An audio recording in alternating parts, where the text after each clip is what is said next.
En este marco, digamos, aparecen las discusiones alrededor del tema de seguros, digamos, y nosotros quisiéramos señalar que los seguros tienen, como hemos mencionado un poco ya en otras ocasiones, los seguros tienen fundamentalmente una concepción, digamos, han nacido, tienen una perspectiva, tienen una idea fundamentalmente de dispositivos armonizadores en los espacios de conflicto. Es decir, fundamentalmente podemos decir que la seguridad social nació básicamente como una especie de digamos, antídoto, digamos, contra el conflicto de clases. Es decir, fundamentalmente en medio de la revolución industrial, cuando se está dando el máximo conflicto entre empleadores y obreros, entre empleadores y trabajadores, en ese contexto específico surge la seguridad social como una especie de dispositivo de neutralización, de tratar de garantizar una serie de prestaciones y con esas prestaciones tratar de consolidar, digamos, cierto pacto que ha hecho, digamos, después de mucho tiempo, el hecho de que también los movimientos gremiales a veces han estado, digamos, en forma más frontal, más firme en la defensa de los trabajadores, y también en otras ocasiones han estado más paraestatales, digamos, más vinculados o tratando de acercarse a la lógica, digamos, de esta armonía, armando pactos, digamos, que en algunos casos eran pactos importantes para el avance del país, pero que en otros casos eran pactos que suponía, digamos, también pactar a la baja derechos de ciudadanía y calidad de vida de los trabajadores. Pero este contexto de seguro, digamos, hay que pensarlo en el contexto de nuestros países, que son países que no tienen una extensa sectores de trabajadores formales, digamos, en consecuencia incluidos dentro de una lógica de seguridad social que es un concepto más europeo, digamos, que vamos trasladando a nuestros países, y que esta concepción de seguridad social además no toma en cuenta en buena medida, digamos, otra lógica de pactos que deben ser puestos sobre la mesa. Es decir, siempre toda expresión de seguridad social puesta, digamos, en el arriba del escenario supone por detrás del escenario cierto grado de pactualidad. En consecuencia, cada vez que uno escucha seguro, debe preguntarse, digamos, un seguro con qué pacto atrás, es decir, con qué base de pactuación se piensa este seguro, porque esta base de pactuación también va a terminar siendo la base de financiamiento a partir de la cual, digamos, este seguro, digamos, se va a sostener. En esta lógica, a nosotros nos gustaría, digamos, fortalecer la idea, digamos, de que evidentemente hay más de una alternativa, y que si bien el concepto de seguro aparece casi como la primera expresión masiva del Estado presente en el caso de la experiencia de Alemania del siglo XIX, también es cierto que hay otras posibilidades que de alguna manera intencionadamente son sacadas fuera de las alternativas posibles, que es, digamos, tratar de garantizar el derecho a la salud a través, fundamentalmente, del desarrollo y el fortalecimiento de una red extensa de servicios públicos en una lógica del sistema único de salud que, aunque tenga, digamos, incluso un carácter mixto, o sea, con la presencia de otros sectores, va a colocar en el centro de la escena el funcionamiento del sector público como el principal garante del acceso al derecho a la salud de toda la población. Podríamos decir así, de la que lo usa y la de los que no lo usa inclusive. Ese marco, digamos, es un marco que está en el presente. De alguna manera, ideológicamente, nos tratan de presentar este modelo como si fuera un modelo anacrónico del pasado, digamos, pero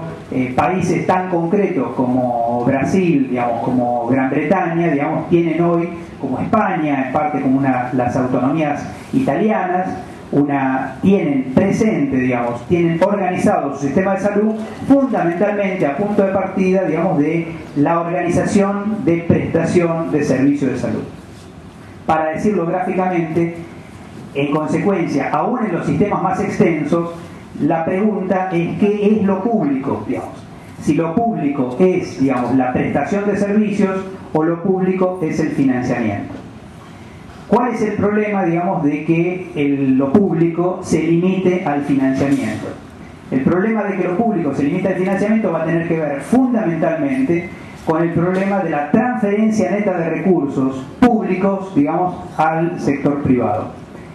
Y el problema que tenemos con el sector privado no tiene necesariamente que ver con, digamos, una lógica de público-privado, si uno es privatista o si es estatista, sino fundamentalmente de que progresivamente en nuestro país el sector privado hace mucho tiempo que ha dejado de ser un sector privado vinculado al ahorro médico, vinculado al ahorro profesional, vinculado a las iniciativas, vinculado a la lógica de las pymes, digamos, y cada vez más, aún manteniendo la fachada de pymes, hoy tenemos, digamos, capital flotante internacional en nuestros países trabajando, digamos, por detrás de la lógica del sector privado y viendo necesariamente que un seguro universal, digamos, es una gran oportunidad de mercado. Es decir, uno puede ver el mismo seguro desde distintos lugares, lo puede ver desde, digamos, desde la perspectiva del ciudadano, lo puede ver desde la perspectiva del Estado, lo puede ver desde la perspectiva de los prestadores, de los proveedores, etcétera, etcétera. Menciono esto, digamos, porque me parece que es relevante entender, en último caso, cómo se van a ir comportando los actores en un juego de simulaciones, digamos, para entender en buena medida que una cosa son los costos de la línea de base, en el sentido de señalar, una vez que uno arranca el juego, digamos, de qué dinero parece que estamos hablando, y otra cosa es que cuando los mecanismos concretos de asignación de recursos indican que hay dinero atado, ese dinero atado cambia la estructura de precios, digamos, y ese cambio de la estructura de precios significa, digamos, que hemos visto permanentemente la experiencia de los seguros públicos y los seguros extensos yendo al desfinanciamiento, yendo a la crisis de financiamiento. El tema de que hoy los Estados Unidos, digamos, estén discutiendo lo que están discutiendo, nos indica claramente, digamos, que un presidente con el caudal político de Obama, digamos, tiene que gastar la totalidad de su caudal específicamente para tratar de lograr una reforma que ya es un flan en relación al tema de lo que él mismo había planteado inicialmente, y de todas maneras, digamos, tiene pocas chances de ganar, de tal manera que ahora parece que el único rédito político que va a sacar de la discusión es poner en evidencia la posición de los republicanos para expandir el debate sobre este tema, pero ya sabe que perdió la supermayoría en el Senado y en consecuencia no lo va a lograr, digamos. En buena medida parece esto lo que está diciendo. Y lo que es peor, para vernos en perspectiva, es que